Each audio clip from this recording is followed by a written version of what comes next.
This Fathom event screening of one of the funniest movies ever made.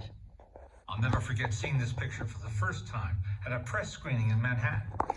I knew I was in for a good time the moment it started, with the main title in flames and the unmistakable voice of Frankie Lane singing the title song, as he had for so many serious Western films and TV shows like Rawhide.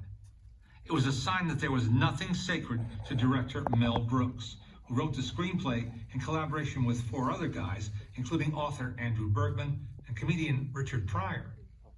Mel also turns up as Governor Lepetomaine and an additional cameo role not unlike Alfred Hitchcock, only it's nothing like a Hitchcock cameo.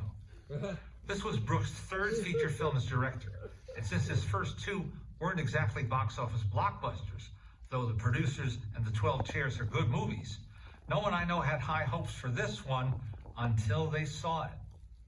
Cleavon Little was little known except on Broadway. Other cast members were familiar from television, like Harvey Korman, or recent films like Madeline Kahn, who was so funny in Paper Moon just 1 year earlier. Gene Wilder was still building his resume after making his screen debut in Bonnie and Clyde and starring in Willy Wonka and the Chocolate Factory. Together they formed a kind of Mel Brooks stock company, which also included Dom DeLuise, who turns up rather late in this film, but not too late to be hilarious. I can't emphasize what a game changer this movie was in terms of comedy.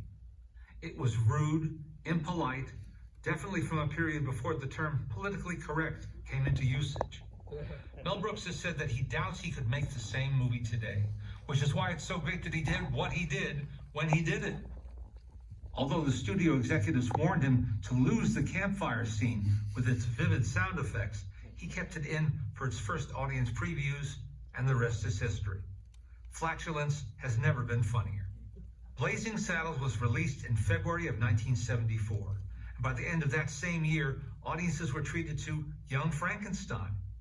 I can't think of another filmmaker who could lay claim to a 1-2 punch like that, let alone one who also appeared on screen speaking Yiddish.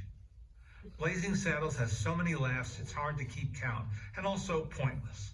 Funny is funny. So get ready to let loose. Here, courtesy of Warner Brothers and Fathom Events, is Mel Brooks' Blazing Saddles.